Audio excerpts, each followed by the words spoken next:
Cloud. There we go. Welcome, everyone. So excited to have you all here, the Institute, our design team of volunteers, and our speakers. Before we begin, we'll start with a brief land acknowledgement. So the Institute of Southern Georgian Bay acknowledges the long-standing presence of Indigenous peoples on the lands we are all gathered on. And we are thankful for their ongoing traditions that may help us all live in a better way as land stewards and neighbors. We aim to support these traditions and welcome discussions to learn how we can do better. So tonight we gather here to hear about how two social finance tools, community bonds and land trusts, are being used in other communities to support affordable housing. And we will think about how all the parts of our local housing system could be working together to support the affordable housing that our communities all need. Everyone is checking off this box so far, which is just a reminder to please keep yourselves on mute while everyone is speaking. But you can feel free to continue to load up the chat with questions. We won't be able to get to all the questions while speakers are going through their presentations, but we will look to the chat after and try to get to as many questions as possible, and then also follow up because we do have a lot of content to share with you tonight. So if there's anything we don't get to, we will make sure that it is responded to. Next, I would like to pass it off to June Porter, who is a board member of the Institute of Southern Georgian Bay, a volunteer member of the Social Finance and Affordable Housing Group, and a counselor for the town of Blue Mountain. So thank you so much, June. And I will get your presentation up. So thank you, Jess, and welcome. It's wonderful to see you all online today. As Jess has said, my name is June Porter. I'm a volunteer board member of the Institute of South Georgian Bay. The Institute began and continues with one simple belief. There is value in harnessing the power of people and place in South Georgian Bay to grow social, environmental, and economic prosperity. How the Institute does that is through connecting people and conducting research, sharing knowledge, and nurturing collaboration, all of which you will see today. Next slide, please, Jess. Collaboration is a guiding principle for us as we cannot continue to do our work and continue to have free access to programming without investment from our municipalities, businesses, and residents. We are truly grateful for our supporters, which include at a lead level, the Institute of South Georgian Bay, Municipality of Meaford, and Living Water Resorts. And I would like to extend a special heartfelt thank you to Larry Law, their founder and CEO, for his continued support. The supporting level, we have the town of Collingwood and town of Blue Mountains. And at a community level, we have Wasaga Beach. I'd also like to extend our gratitude to our residents who have also personally provided program support. All of you here today have taken an important step in sustaining the Institute simply by joining the conversation. Other ways you can participate and support this civic engagement is by visiting our website, tisgb.com. Here, if you haven't already, you can subscribe to our monthly newsletter. You can volunteer to participate in a learning group and our design team, or provide program support to ensure that we continue events like today. Next slide, please. One of the Institute's 4 priorities is social financing and housing, which focuses on the critical issue of affordable and accessible housing and the ongoing viability of our towns. Social finance offers tools for realizing positive impact as we spend, lend, and invest our money. Since the Social Finance and Housing Working Group formed in 2021, the need for affordable housing has grown from a known need to a crisis.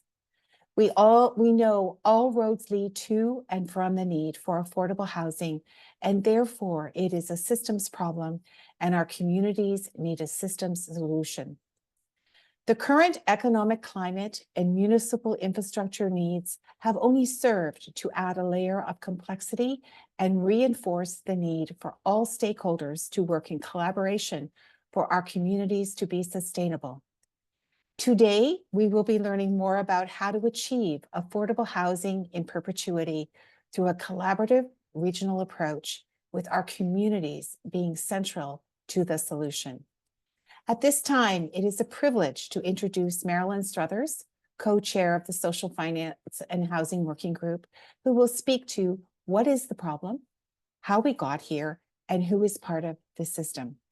And Jack Vanderkoe, who also a co-chair of the Social Financing and Housing Working Group, who will be moderating a panel speaking to how our communities respond to the need and the importance of citizen engagement. So over to Marilyn. Thank you. Thanks so much, June. So I am speaking for the next 10 minutes as fast as I can, putting together for you a picture of where we've been and where we are ending up and what our request now out to the community is. When we first started looking at social finance and housing, really the housing crisis itself was just beginning. And we spent a bit of time. I remember one of the first questions was, all right, so how do we get shovels in the ground? But as we began to learn forward together with many different parts, people from many different parts of our community, we pretty quickly realized this is less about shovels and more about something that's gone wrong in our housing development and financial systems. So our project then became, what are the systems changes that our communities can actually do ourselves that will support affordable housing for the people who live here?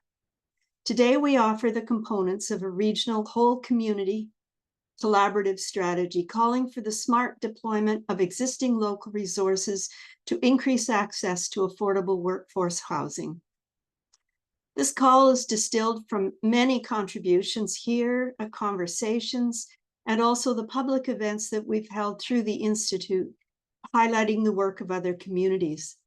It evolves directly from the deeper dive discussion we held this time last year following our housing forum, with 50 municipal and citizen participants, recognizing that affordable housing for the people who work in our communities is really key to sustaining our communities.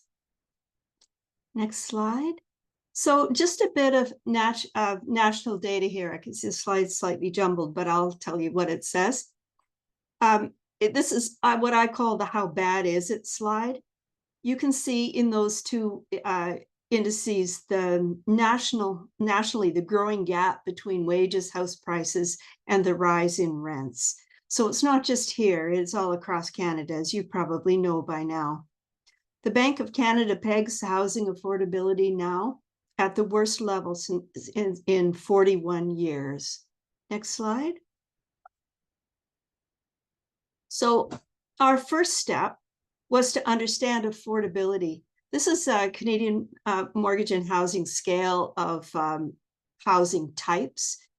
And the provincial standard and also the national standard, which is data is collected regularly by Stats Canada, is 30% of gross income for all of a family's housing costs.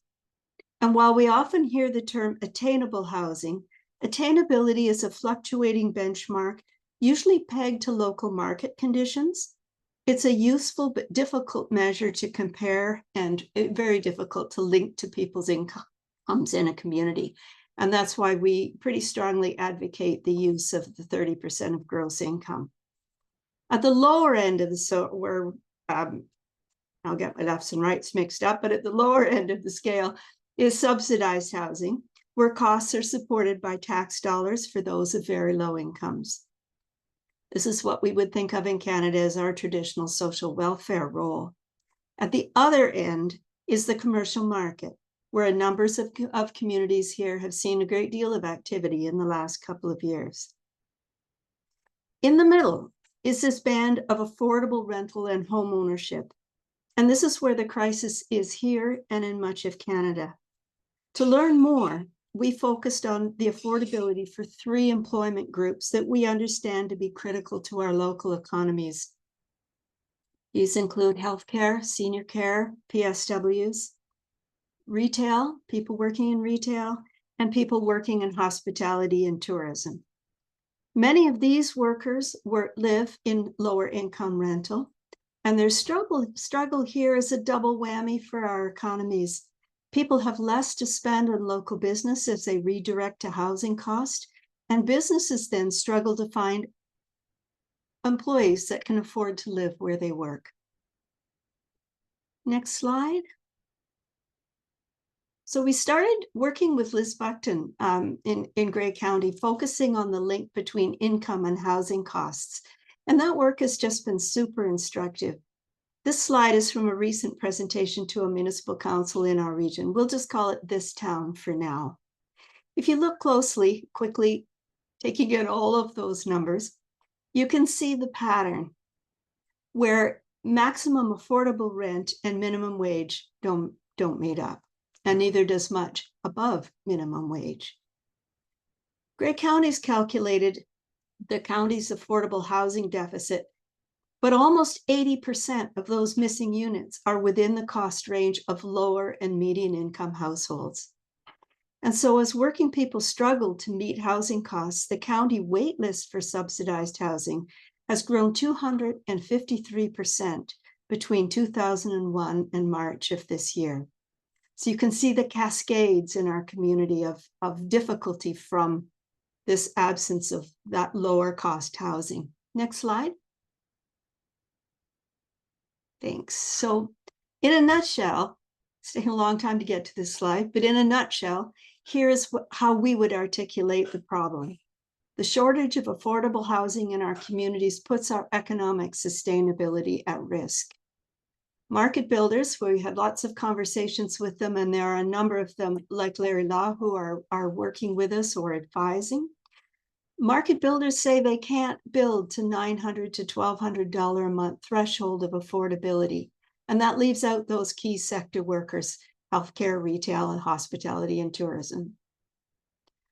Second point is municipalities don't actually have the data or the tools or the plans to focus development on affordability, but they do have responsibility for housing development approvals. Our municipalities are small and we have a mobile workforce, and for this reason, we need a regional approach. And access to government funding and CMHC revenue tools is pretty limited, so we need new sources of capital and financing options. To do this, we need to reach a scale that we cannot one by each. Next, please.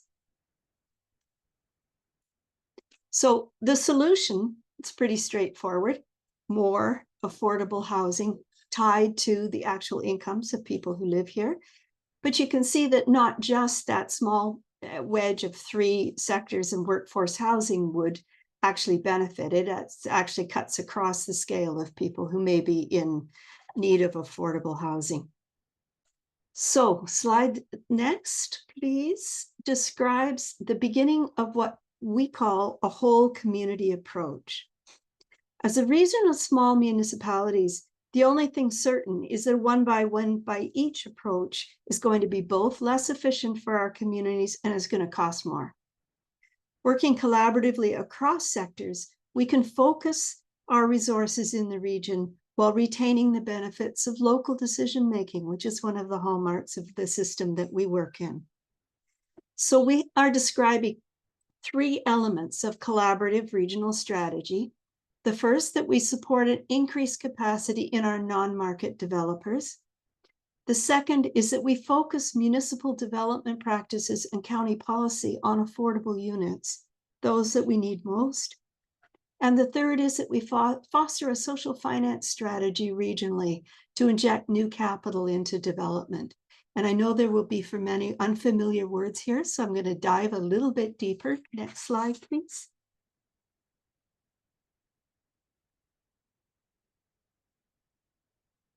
So how do we expand the amount of affordable housing using the non-market housing sector?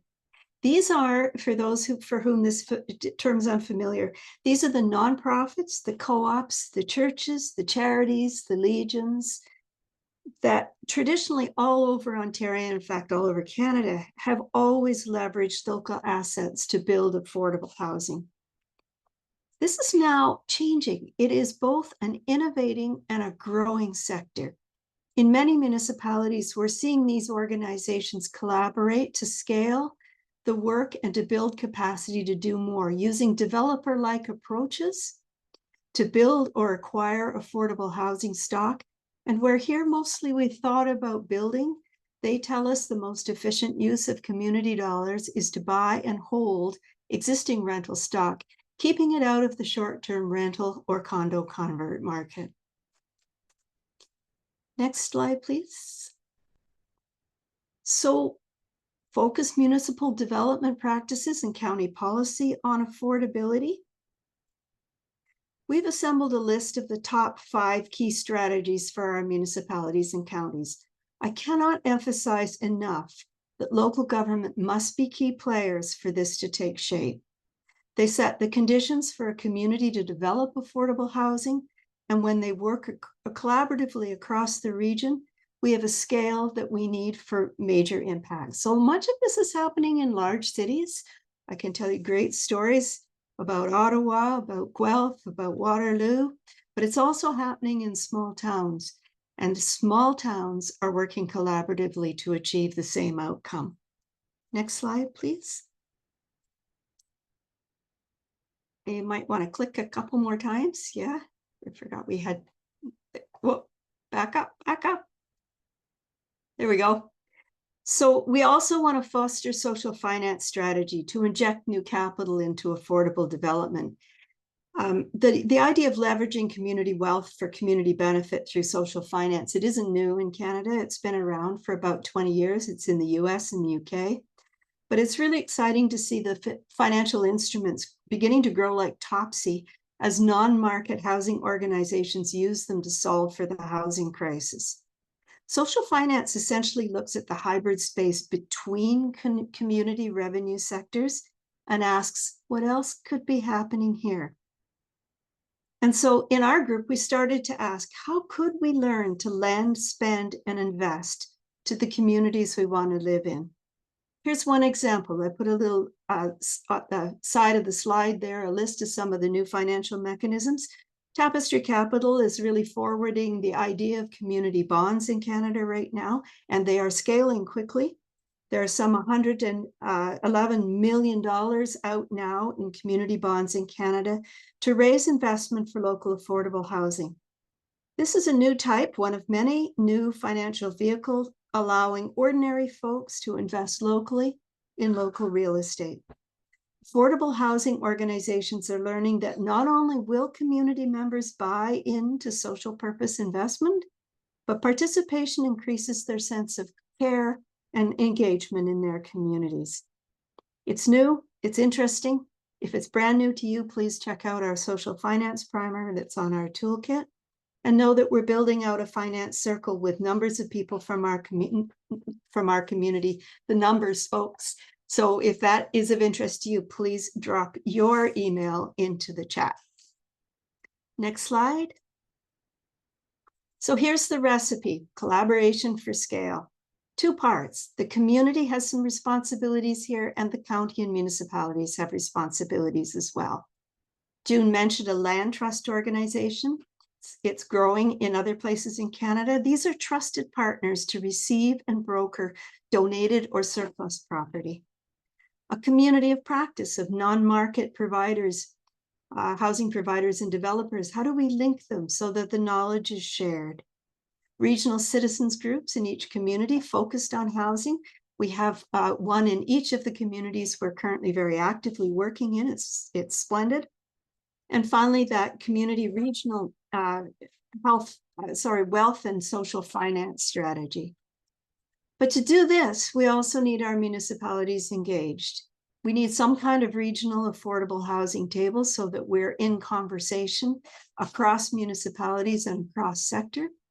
We need to standardize our demographic data linked to income so that we can see where the issues are the greatest and where the focus of resources should be. We need a regional communications campaign. My heart stands in turning people with NIMBY kind of tenancies into local investors. And we need participation from municipalities and counties in these social finance strategies. And finally, we need a regional perspective on workforce housing because our people travel. Next. So we've sort of covered off the what in our 3 years of working together. We're pretty close now to the so what in this plan that we're presenting. So now we're going to turn our conversation to the now what. Implementing will require us to build some things, but most of all, it's dependent on broad agreement to engage our community's key players. So now we will turn in the social finance and housing group our conversation to building out an implementation plan. Currently, we have a table scoping out the experience of land trusts. We have the finance circle learning alongside to be able to advise on social finance. We have a number of local community groups in place, but the gleam in the eye now is a regional design session with everyone at the table to build the collective impact structure we need to be successful. So in closing, our tent is open. It's our rule for admission has always been the same. If your eyes light up, you're in. It took a whole community to envision this solution, and it will take a whole community to reach implementation. But this is where we're headed next. And just as I close, I want to credit the Institute for probably being the only place in our community that could host this kind of broad conversation with neutrality. It's a treasure. Thanks very much.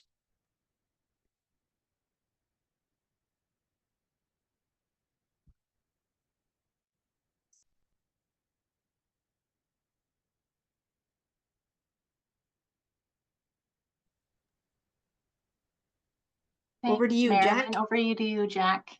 Okay, I'm here.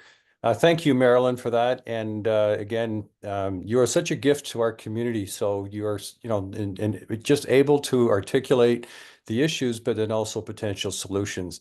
And we're very excited actually right now that we have 2 panels to join us today. And one of them is a regional panel. We have 3 regions that are represented here, and they will speak briefly on what they are doing to address the affordability crisis in each of our communities. And so I'm very happy that we have Simcoe County represented here through Kristen Pachowski, and she's a practicing I'm going to read this because otherwise I'll mess it up. A practicing planner with 20+ years of progressive planning experience. Kristen currently works in a senior leadership role with the County of Simcoe as a planning program supervisor in innovation and acceleration.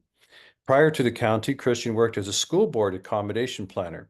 Kristen has experience in policy planning and development, strategic long-range land use planning, and growth management project planning, official plan review, housing initiatives, social and health planning, including climate change work, active transportation, and public consultation. Does she have time for anything else? Well, yeah, she enjoys being active in the outdoors with her husband and 2 children. I'm going to introduce all 3 panelists. So the second panelist we have is Claire Dodds, and we're so excited to have Bruce County as part of our group now. They've recently joined us and have been a great participant, and looking forward to their presentation. So Claire Dodds is the Commissioner of Community Development with Bruce County. Claire oversees the Community Development Office and the 4 community building departments, including land use planning, economic development, transportation, and environmental services in Bruce County. Claire leads a cross-functional, multidisciplinary team of staff to implement Bruce County Council's priority work on housing. So welcome, Claire, to this group.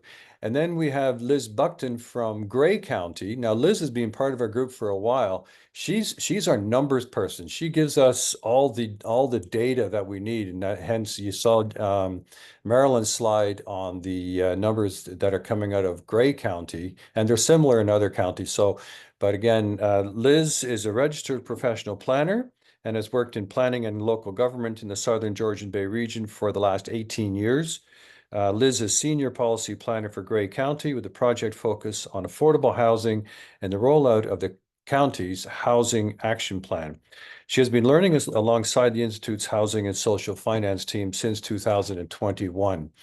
So I'm going to pass the baton on to Kristen Pichowski, and she has some slides to share with you. Kristen, can you take it away, please? Thank you very much, Jack, for that introduction. Great to hear, and certainly glad to be here as one of the counties representing the group and all the work that you're doing at the Institute. So thank you very much.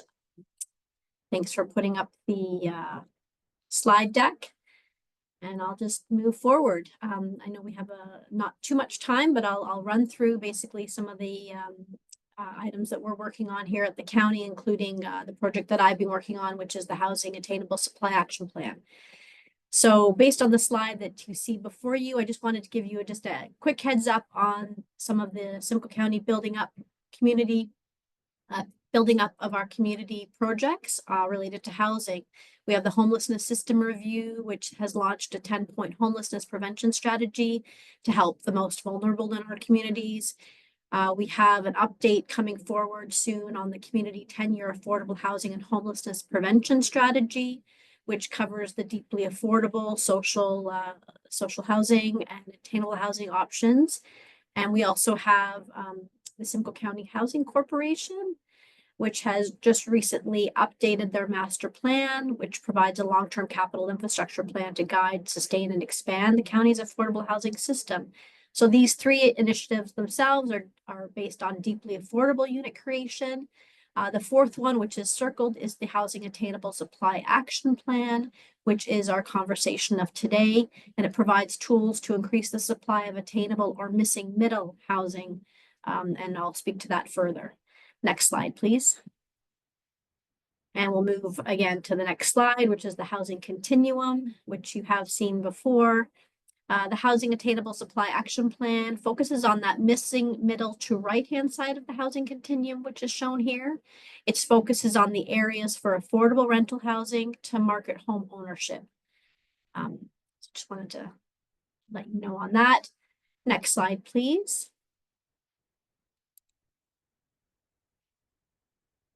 So the Housing Attainable Supply Action Plan, the final version was endorsed by our county council in June of 2024 after a full public consultation process that took about a year.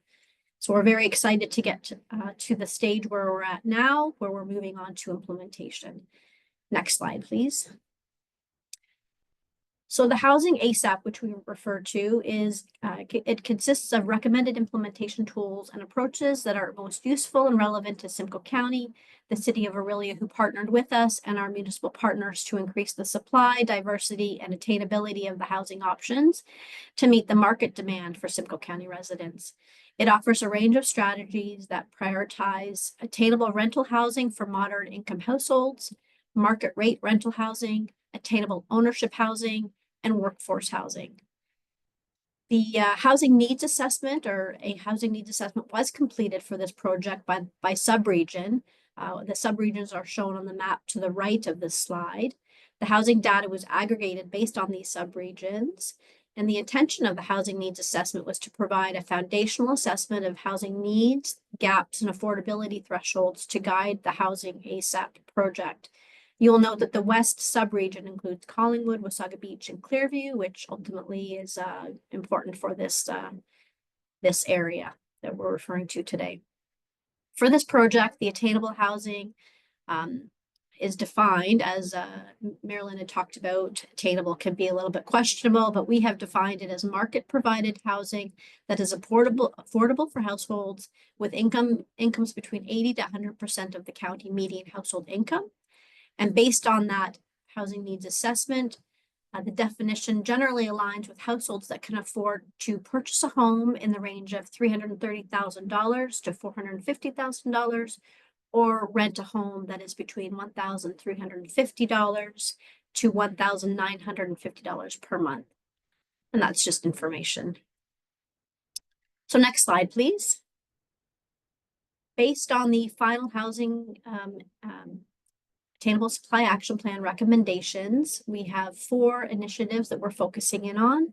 One is coordination, Second is innovation. Third is financial. And the fourth is advocacy. And based on these recommendations that are moving forward, we've identified some the recommendations and the priority actions, which are identified on the right-hand side of the slide, being creating a development navigator program to facilitate priority housing, creating a public lands program and candidate sites catalog, encouraging local municipalities to update the planning framework to support new housing development, and coordinating with local municipalities to simplify the development process and fast-track priority projects. So next slide, please. So this slide should identify the potential priority actions that we will move forward to an implementation stage with our council. For now, it's potential items identified based on the 4 initiatives that were identified on the previous slide. And based on these actions, I just wanted to identify that there's potential alignment for our priority actions with the Social Finance and Housing Group Action Plan, especially with the Development Navigator Program, Public Lands Program, Housing Innovation, Planning Incentive Programs, and also the Housing Solutions Roundtable. And those are all identified on the right-hand side. So I just wanted to go into a little bit more detail while we stay on that slide. Under the category of coordination initiatives is the Development Navigator Program. This is envisioned to be a county staff level service to simplify and streamline the review and approval process for priority attainable housing projects. The program will assist and connect nonprofit and private sector developers of attainably priced rental and ownership housing to navigate through site selection, funding, incentives, partnerships, effective performance, and the approvals processes. The program could also include a housing policy innovator component where the navigator would lead the other priority innovative actions identified in our ASAP.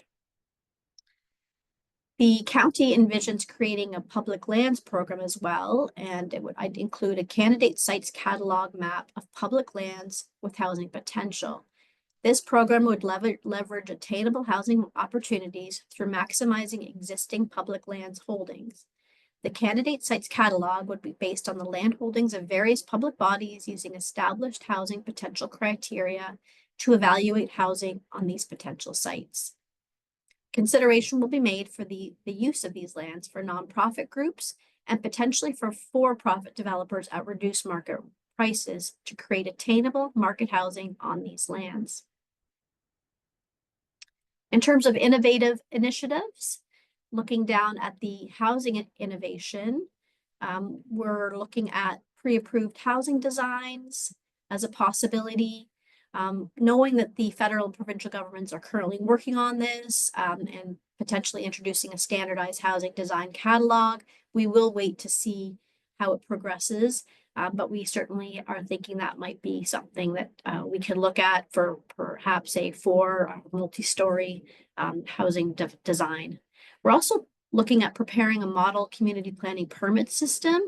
And this community planning permit system is a land use planning tool that municipalities use to replace traditional Planning Act applications like the zoning bylaw, minor variance, and site plan control.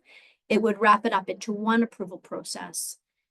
And this tool can help to make development approval processes much more streamlined and efficient.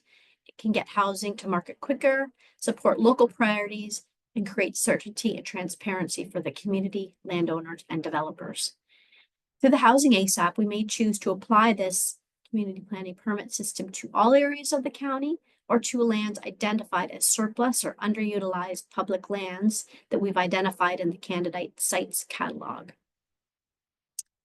More housing innovation also includes looking at tiny home community policy review. We may be able to consider what policy, zoning, and building code and infrastructure requirements would be needed as a framework to permit tiny home communities in Simcoe County. And we're also looking at partnering with secondary or post-secondary institutions to collaborate and drive innovative ways and new approaches to build more housing faster. Finally, moving on to policy and regulation initiatives, the county can ensure local municipalities include strong housing policies by advocating for official plan and zoning bylaw policies that will positively affect housing supply. Some of the financial initiatives that we're looking into relate to a community improvement plan to support new housing. We will need to request the province prescribe the county to utilize a CIP to increase the future flexibility for housing incentive programs through the CIP. Or we can utilize the county of Simcoe's existing municipal capital facilities bylaw to incentivize development if the county cannot advance a CIP that I noted above. And finally, in terms of financial incentives, we can investigate social financing tools and options in partnership with the Social Finance and Housing Group. And in terms of the advocacy initiatives, we would like to advocate to the provincial and federal governments for enhanced and predictable funding stream for attainable housing and coordinate a housing solutions roundtable using the principles of the community of practice that aligns with the Social Finance and Housing Group action plan.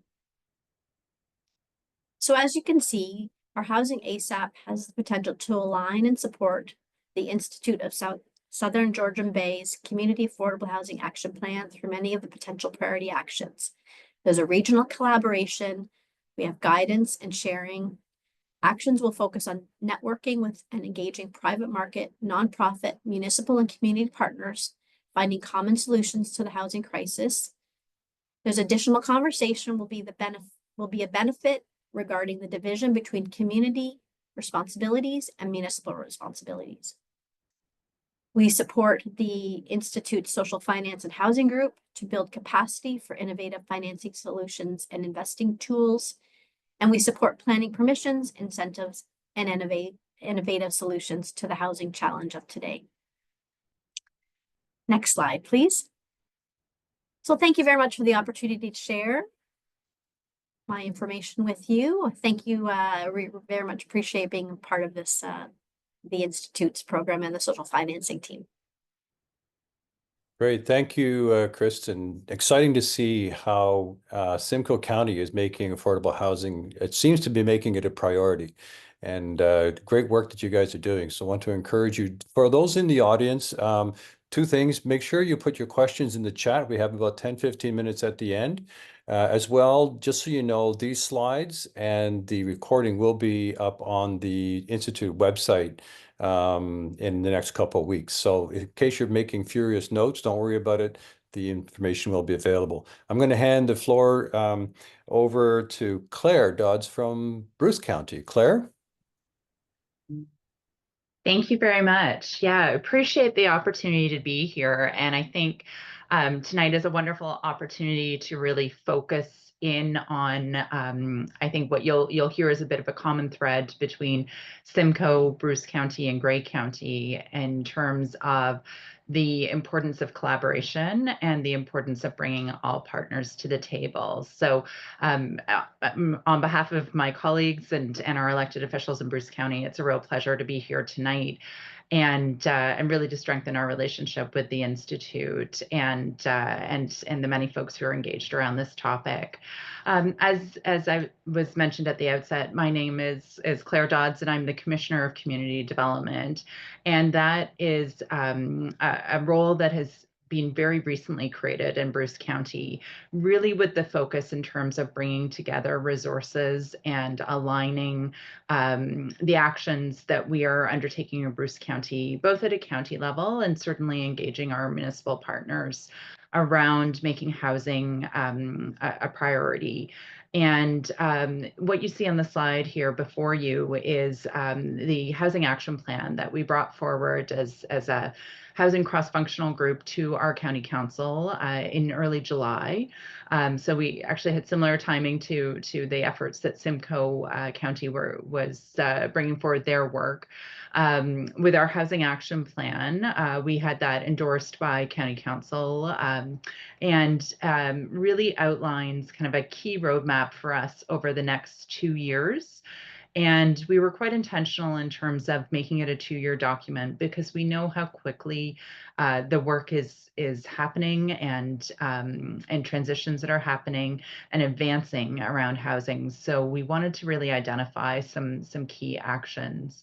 And to help set the context why this is a priority for our county council, we similar to the other municipalities, we did do a fairly deep dive in terms of understanding our housing situation. And the statistic that really jumped out to me is, and to our council is in Bruce County, we had our average dwelling cost rise 76% between 2016 and 2021. And we know that those numbers have increased even since. And just how much higher that was in terms of the provincial average. And we've had both large scale employers, small employers, identify the cost of housing as really being a significant impact in terms of attracting and retaining workforce. We feel that even as an employer here in Bruce County ourselves, as well as certainly we have seen, similar to Grey County, a rapid increase in terms of our emergency shelter demands. So certainly housing is a critical priority for us here in Bruce County, and certainly for many of the values and reasons that you've identified earlier on. So if we could move on to the next slide. So this is an important piece that I want to highlight, and I know folks have been using kind of varying kind of housing continuum models this evening. Obviously in Bruce County, similar to Grey County and Simcoe County, we have a program of work through our housing services manager that really deals with housing and homelessness in terms of everything from services and with homelessness services, right up to and including being a provider of housing with our community and social housing projects that we operate here in the county. So some of our actions really do tie specifically to being a provider of housing. Our county council has initiated work to do a new build, creating upwards of 35 units in our inland community.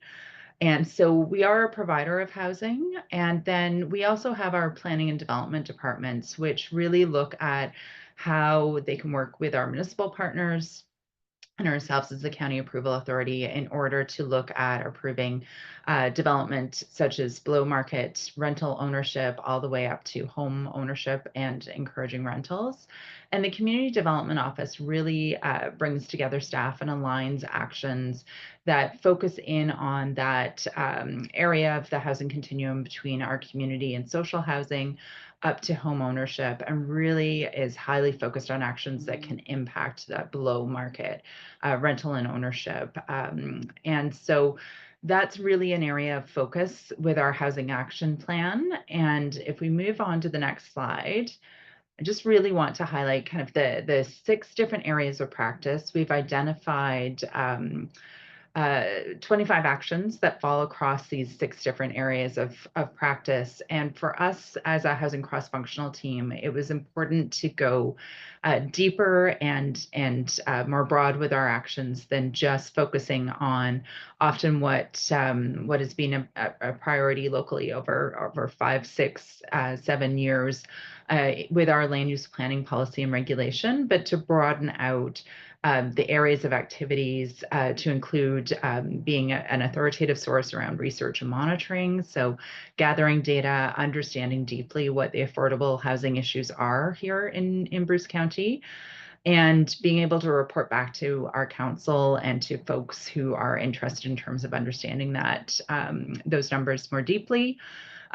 Continuing our work in terms of policy and regulation, streamlining, looking at community planning permit systems, looking at ways that we increase as of right development, And then with our community development program, we have recently launched. So in July, we did launch a housing concierge service, which is focused on helping folks navigate through the development approvals and funding processes, being able to access what funding that is available in order to facilitate affordable housing and attainable housing projects here in Bruce County.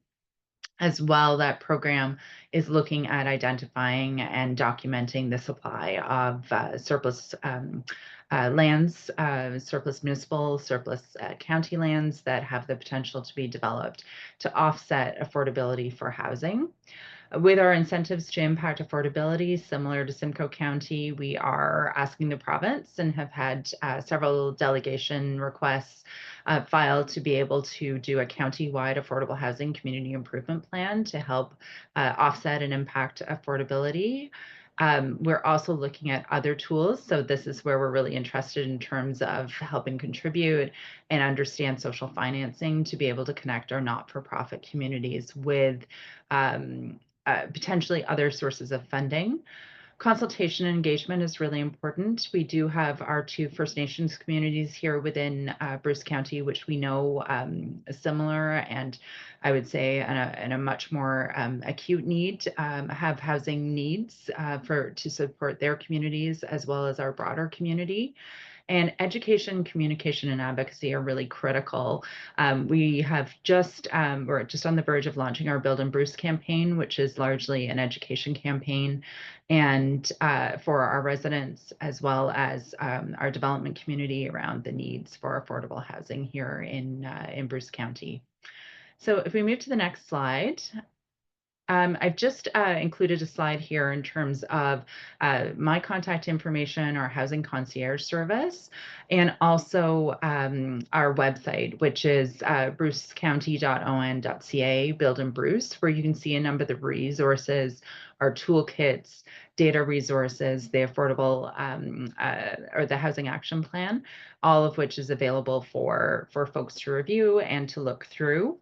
And I think hopefully you're starting to hear a theme with the actions that we're taking as a county that align with our neighbors regionally, as well as align with a lot of the interests that the Institute have and are advancing. And I welcome the opportunity to continue those conversations. So I'll send it over back to Jack. Thank you, Claire. That was great. And again, great ideas, great work, and good to see you part of our work. And I'm hoping that we can share back and forth and learn from each other, because I think that's how we grow.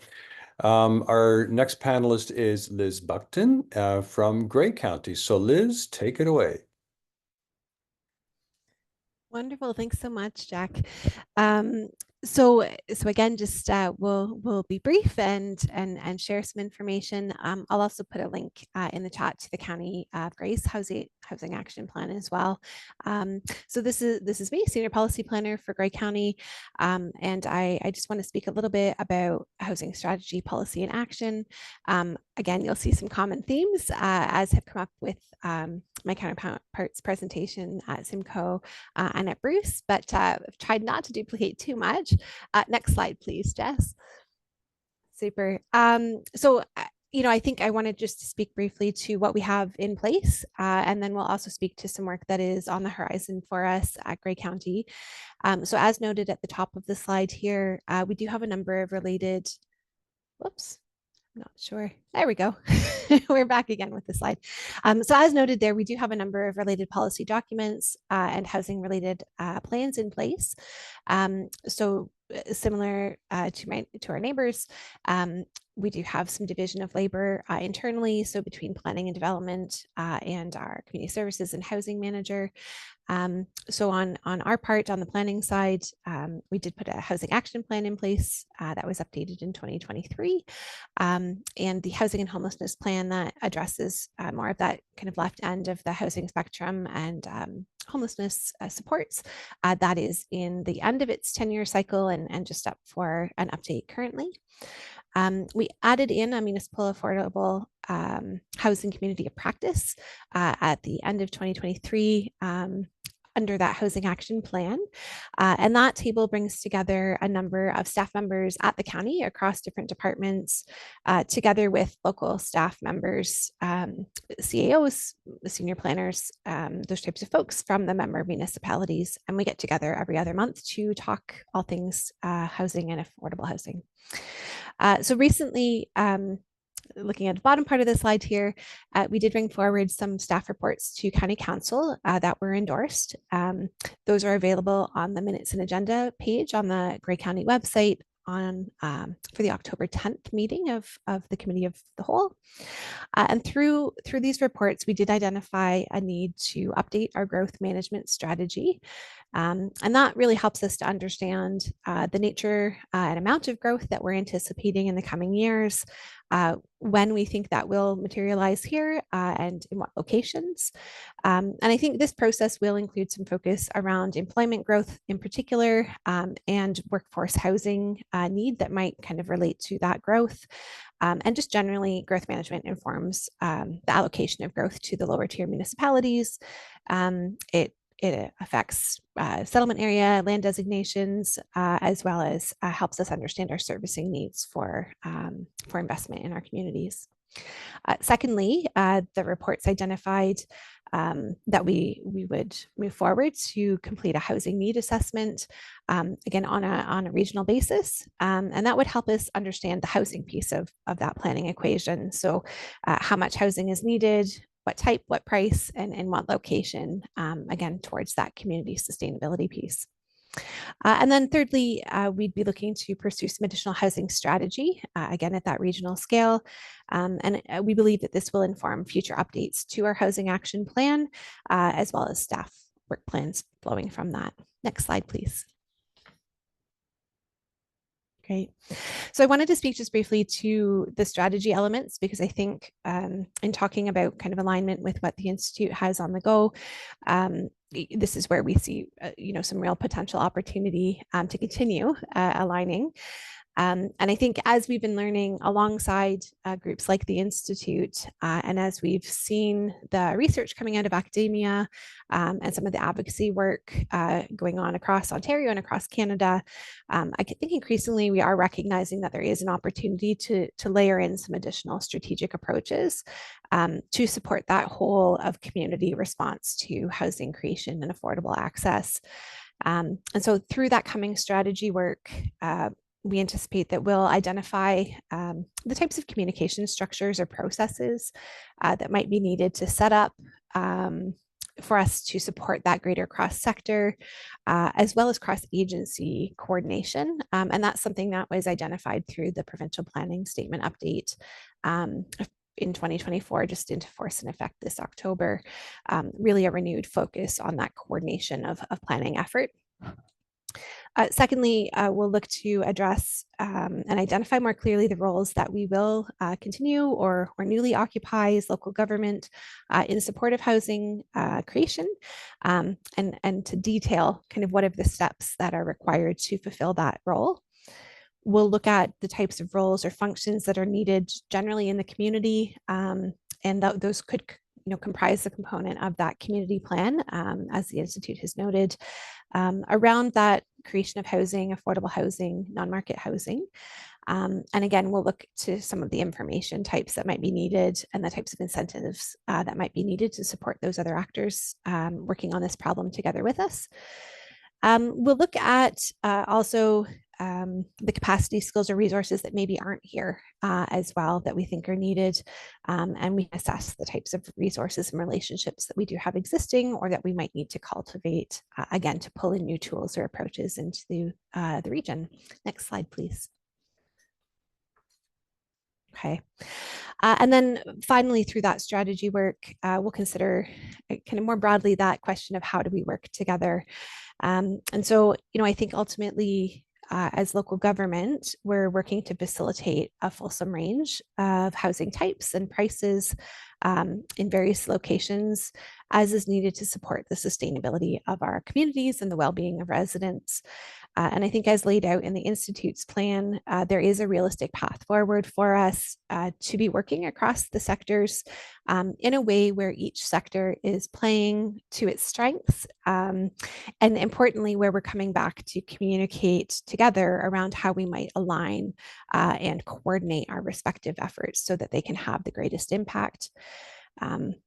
With respect to that more deeply affordable housing that is needed in our communities, what we're seeing is that non-market mixed affordability housing is emerging as one of a few viable approaches to create that housing. And we've seen that happen successfully in our community. And there are examples from across Canada of how folks have been creative in putting those tools and funding sources together towards those types of projects. And I think those types of projects become even more so viable with access to surplus public lands. That's something that's identified under our housing action plan as well. And through additional access to financing mechanisms. So, certainly social finance, I think, is one that is being investigated heavily. But as has been noted by my counterparts, right, other tools that we might be able to use to administer local benefit or incentive could include a community improvement plan, which we do have in place in a number of our local municipalities, but we would also be interested to pursue that at a county level. And then I guess wanted to say, kind of in summary, that I think I'm really loving what I'm hearing from the others and the conversation that we've been having. And I really think that we want to continue to work on this portfolio in a data-informed kind of way. And really, when I think about this strategy work, it really is about coherence. It's a coherence and alignment type of strategy that we'd be looking to develop. And so I think the analogy that I hold in my mind is that, drops of water flowing together in the same direction really have incredible power to alter and shape the landscape.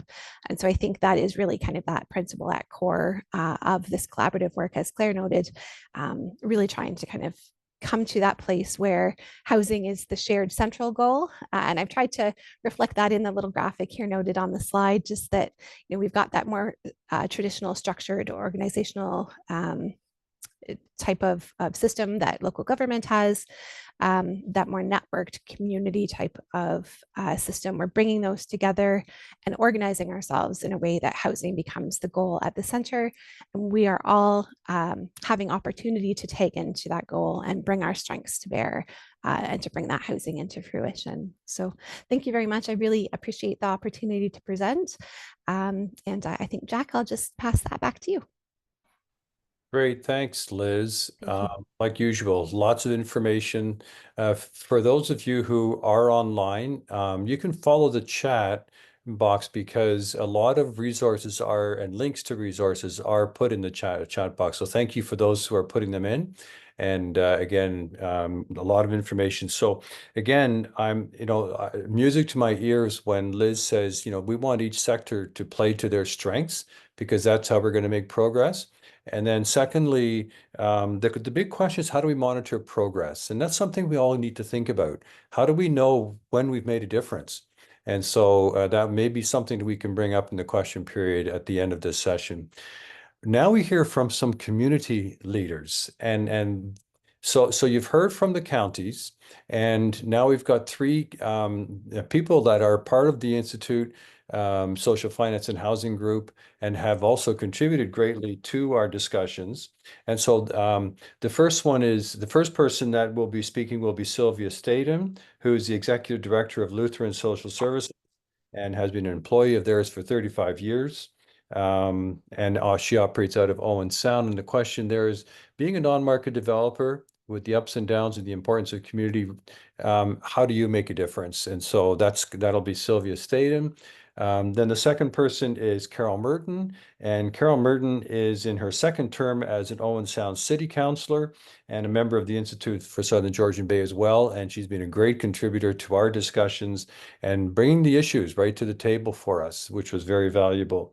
And then the third person is Nola Marion, and she comes from a teaching background, and she lives in Southgate.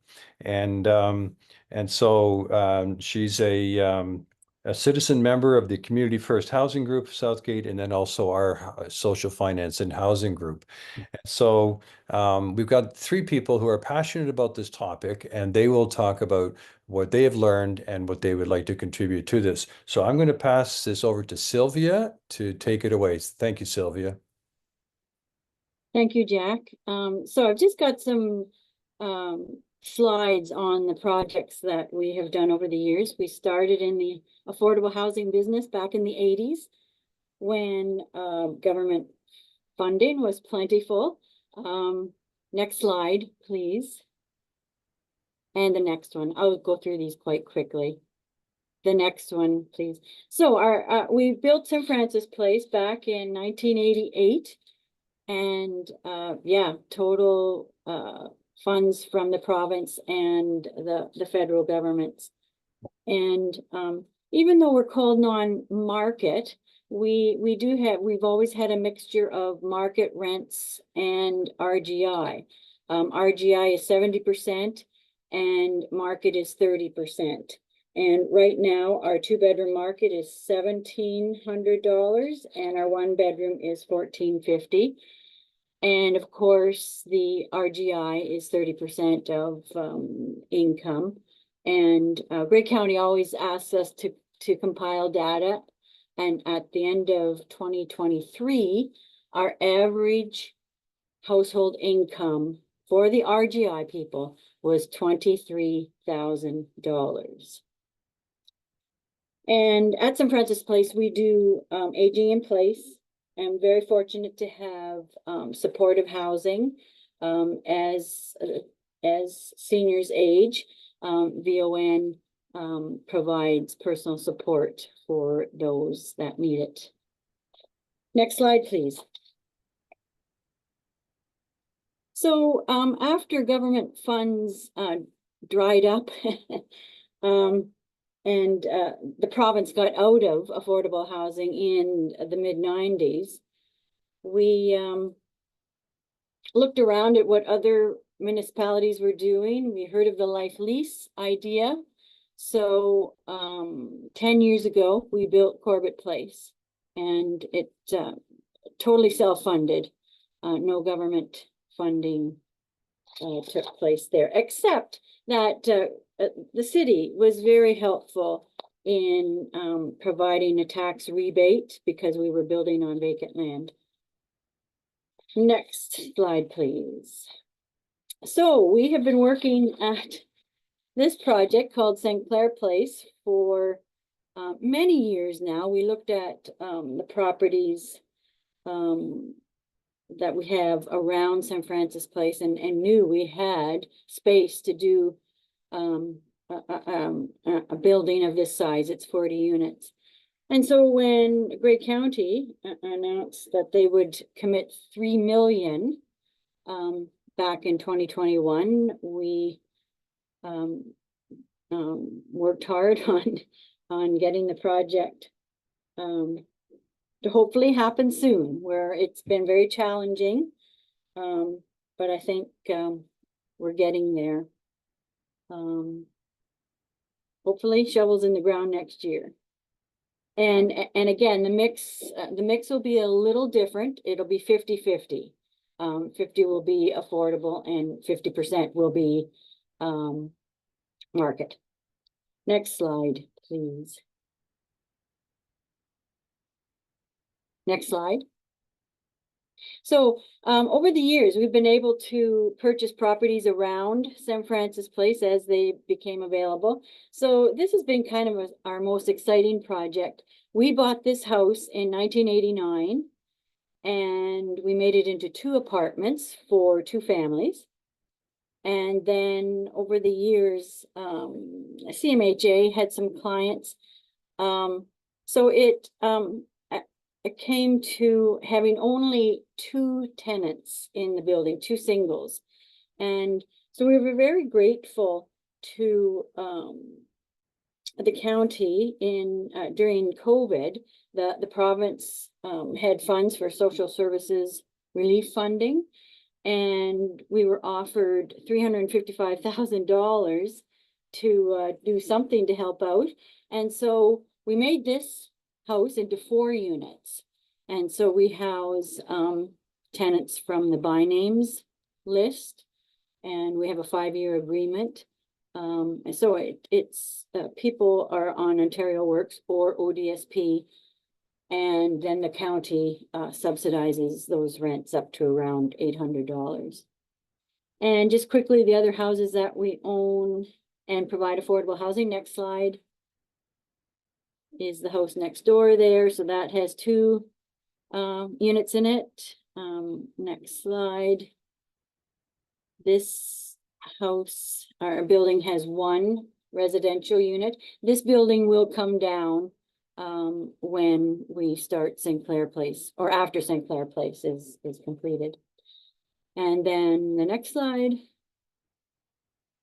That's a house that we bought in 1991. It has a tenant upstairs.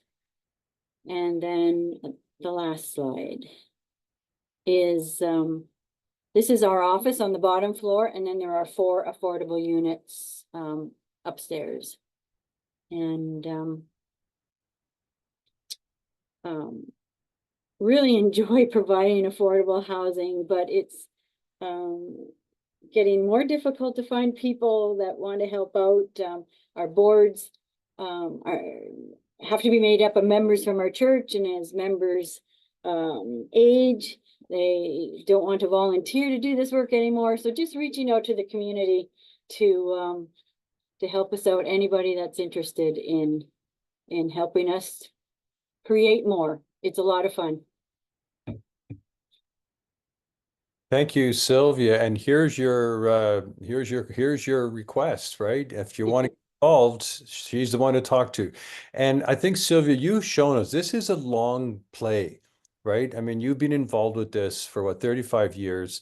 The landscape has changed, we know that. And yet I think you show that it is possible to do it. And so kudos to you and your team for actually making a difference in Owen Sound and beyond. So thank you for that. I'm going to move it over to Carol Merton. And Carol, of course, being a councillor in Owen Sound, she has firsthand knowledge of how complicated it can be. And so, Carol, I'm going to give you the floor. Thank you so much, Jack. I am delighted to be here today. From a municipal council perspective and through my involvement with the Institute of Southern Georgian Bay and the Housing Working Group, I have learned the following that I'm sharing with you today. You will see in front, with permission from Liz, Becky, and Grey County, a slide. If we stay in the messy middle, we will stay in a housing muddle.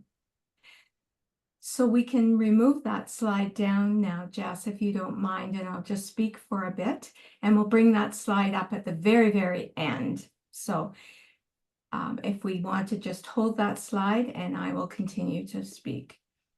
We have the ability to create housing without borders. We've talked about that in 3 different counties where really there's significant alignment. And to build a housing framework using a regional approach to thinking, learning, solution finding is where our next steps need to be. Across municipalities, we are more alike than we are different when we consider putting a roof over our heads and the heads of the people we represent and serve. We actually share a lot together. We have a strong foundation, a housing foundation to build from. We have a common need for affordable housing and an adequate housing supply across all municipal and political boundaries. We have a common goal to address the critical, urgent, and escalating housing crisis for our communities and for those who move between our communities. We share the potential to tap into underutilized resources as community wealth. We share the ability to learn forward and lean forward together in a cross-sectoral, political, and community forum as a way to tackle the housing situation. We know that opening windows to allow other perspectives and changes in attitudes creates a breathing space for all. Assigning blame for not taking the responsibility for solving the housing issue to any particular entity is counterproductive and a waste of energy. A municipal mentorship opportunity focused on housing would build on existing strengths, knowledge, resources, and expertise. We know that no one size fits all. However, relationship building and connection is key to collaboration, cooperation, and sharing. We know that we need to ask whose voices are missing from this housing conversation. What other seats need to be set at this housing table? And then we need to ask who will reach out, extend the hand, and offer the invitation to join in and participate. We know that we need leadership to draw us together regionally and to sustain the initiative over time. Leadership with 3 Ds: dedicated, determined, and driven. Success cannot be measured in election cycles.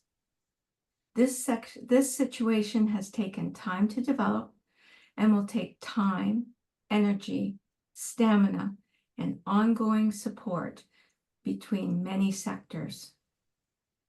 And perhaps the most important learning that I can share is the one that says, if health and security around housing is to be, it is up to we, all of us together, regionally, rolling up our sleeves and sitting down at the table. Thank you. Thanks, Carol. Did you want to put that other slide back up?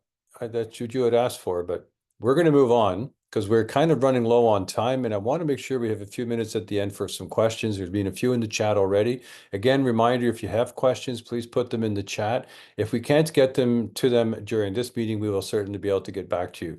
I'm going to pass the floor over to Nola from Southgate, Ontario. Nola.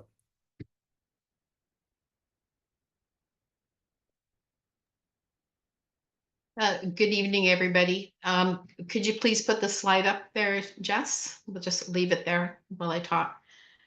I'm really happy to be speaking about the role of citizen engagement with regard to increasing the supply of affordable housing in all of our communities. And this is a definition of community the Citizens Group in Southgate just recently embraced, that community is a comprehensive unit of civilization composed of individuals, families, and institutions that are originators and encouragers of systems, agencies, and organizations working together with a common purpose for the welfare of people both within and beyond its own borders.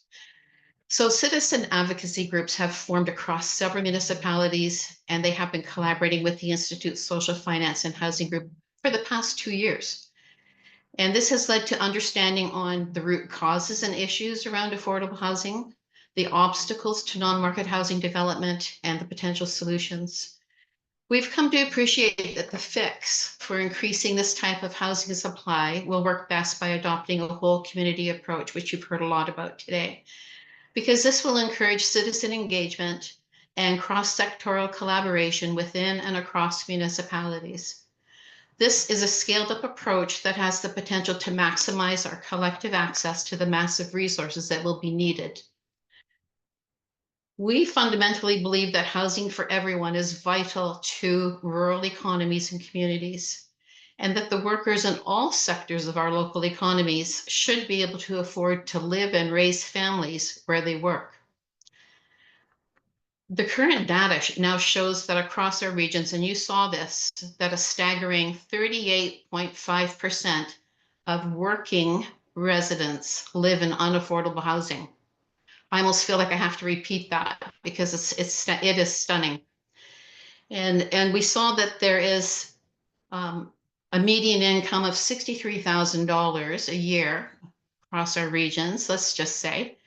It may vary a little bit from one municipality to another. And then for that range, the maximum affordable housing cost for the median income is $1,575.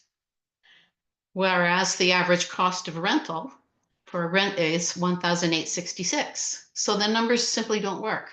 And then when you look at full-time minimum wage workers making $34,424 a year, these were the numbers that were on the slides you've seen, they can afford $860 a month. So the numbers don't work. They simply don't work. And I think this brings us to a point where we have to examine our mental models. This is a word that I encountered this week with another citizen advocate, and mental models refers to assumptions that we travel through life with. And so we might have some mental models that we have to examine about the type of people that need affordable housing. I don't know, but I'm thinking that these numbers quickly translate to housing precarity, what we're seeing here, and increased food bank use. And maybe we have mental models around that too. It is an issue that's complex and will be costly to fix, but consider the economic and social costs of doing nothing. So the magnitude of problems being faced by municipal institutions today did not exist in the 1920s when they were formed. They require a new level of collaboration among institutions, within municipalities and across regions, and we believe a meaningful path for informed citizen participation. As previously stated, none of us created the housing crisis, but it is up to communities to deal with it because we are living with the outcome. When considering next steps, perhaps the first step is to understand what is not working now and who it is affecting. We feel the solution is to increase the supply of affordable housing for the workers in our communities at a time when market forces make that very challenging. So how do we garner the resources needed to create purpose-built affordable housing stock? Well, we feel a unified whole community vision is a good place to start. Thank you. Thank you, Nola. And again, I think your heart's in the right place. And so thank you for sharing that. And again, it's a challenge to all of us, right? How do we change our thinking? We all know the problem. And so what we're working towards is how do we, let's get some solutions. And so we're going to have a few minutes for some questions. So before I get to those questions, and I'm hoping that some of you do have them, and if you haven't already put them in the chat, please do so. But we would really love to host a design workshop early in the new year. And so if that appeals to you and you feel that you can contribute to that, please sign up through the Institute website. More information will become available, but we've moved from learning, from determining the problem over to how do we now create a solution. And we feel that there's a lot of brain power, even on this call, to be able to come up with solutions that actually make a difference. Like Nola said, and Sylvia, I think, said the same thing, we're in a different space than we were 30, 40 years ago. And so we need to now look at creative solutions. I like that. I like the concept of your mental models, right? How do we change that paradigm in our own heads to create solutions? And so that's the challenge out to each one of you and your networks. And let's see if we can put a design team together for the new year and actually put some actionable plans into place. And one of the challenges that we all are going to face is how do we measure progress, right? I think that's something that I keep being asked. How do we measure whether we're making a difference or not? We're doing a lot of foundational work. We're moving to the point where we want to start seeing a difference and we want to start seeing action. So again, if you can be part of that, and regardless of what sector you're in, it can be, you could be a private developer, you could be a philanthropist, you could be a community member, you could be a builder, you can be a politician, anybody's, like Marilyn said, the tent is open. And so that's your challenge. Now, I'd like to just open it up to some questions. And I've got some questions ready for you, Jack, from the chat. great. So And thank you, Marilyn, Liz, Claire, for populating the chat too as we went along. It's really helpful. So Pamela had a question about impact investment funds and tax incentives in Canada. So Marilyn answered that for us in the chat.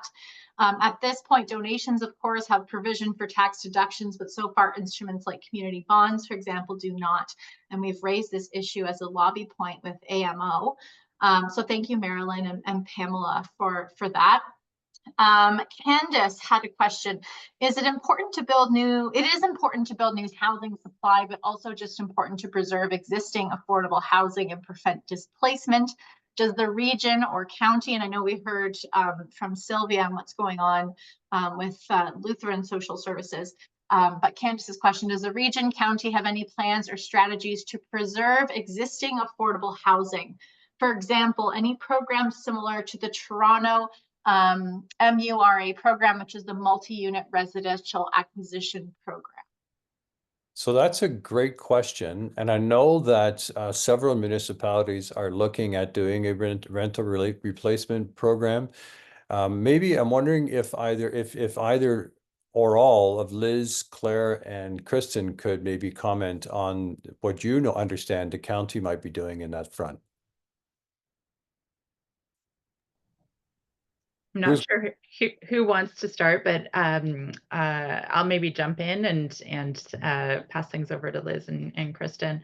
In Bruce County, certainly we've been doing a lot of focused work in terms of looking at our own housing stock that we own and operate through our Bruce County Housing Corporation. We know that certainly some of the conditions of those buildings are deteriorating, and have been quite lucky to work with CMHC in terms of some of their investment in terms of our renewal of our existing housing stock. It is critically important, especially as being really the major supply of deeply affordable housing stock in Bruce County, that we're able to maintain what we have. And then we're also looking at initiatives in terms of surveying our own properties to see where there may be opportunities to intensify or add additional units. And that's really kind of at the beginning processes, but certainly looking at those opportunities as well. So maybe Liz or Kristen, you're unmuted. Yeah, I don't have much to add to the conversation in that we have certainly thought about replacement bylaw as part of our action plan. We may go down the path. So far, we know, for instance, City of Barrie is doing their own replacement bylaw, and other municipalities are thinking of doing the same for each of themselves. We were wondering about doing a model or a model policy so that we could provide that as a guidance to others. We haven't gone down that path yet, but that is something that is in the back of our heads. I know City of Orillia is also thinking about doing it. So that's probably mostly important at the City of Orillia and City of Barrie tables, which they have started pursuing. Otherwise, we will certainly help where we can.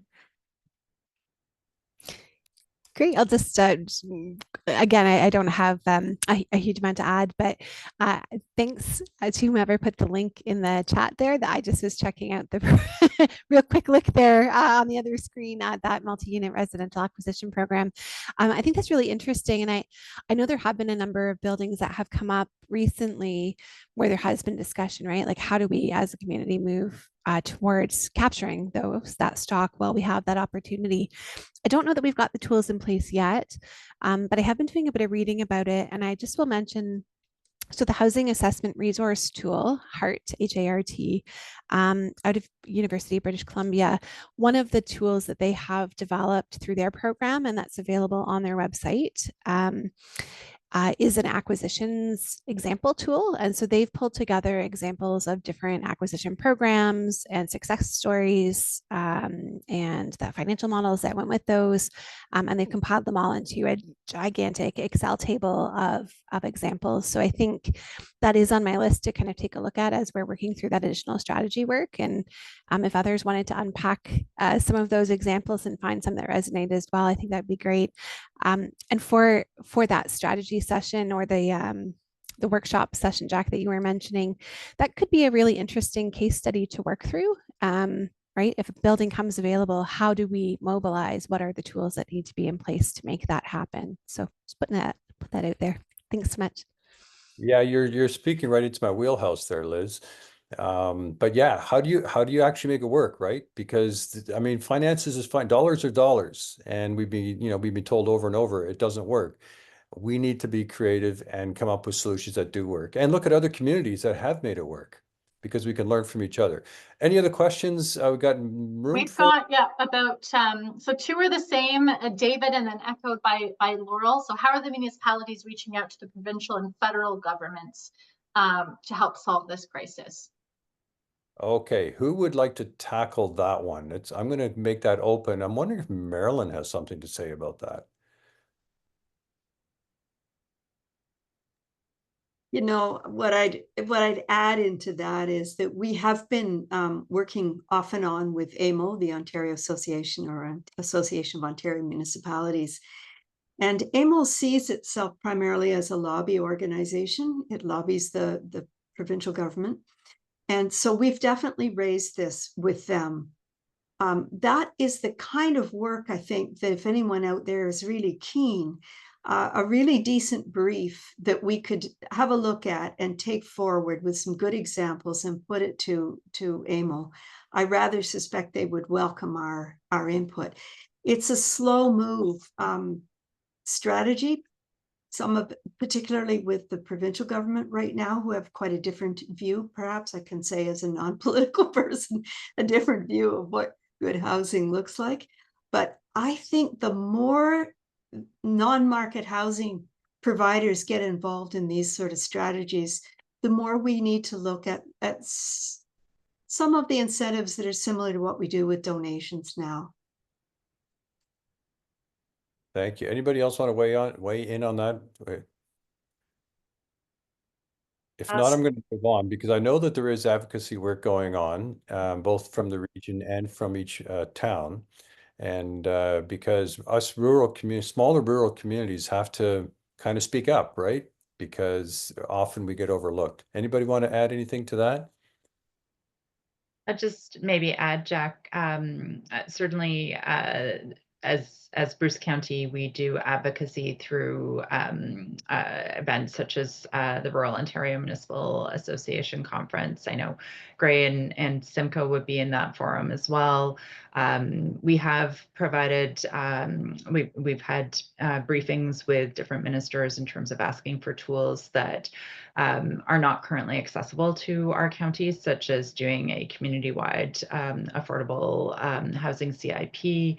We're continuing to advocate to be able to do that. That makes it easier for counties to be able to put one document in place across our entire geography to be able to help with financial incentives to incentivize certain types of documents. We think that's easier than doing 8 in our instance, or Kristen, I think it would be 16, 17 in Simcoe County. So just being able to help us streamline some of the obligations that we have as municipalities, while also obviously needing to be transparent in terms of how we are going about incentivizing that work. So that is one example that we're trying to advance through the Western Wardens Caucus, because our feedback is that more than just 3 of us asking in Ontario would be helpful.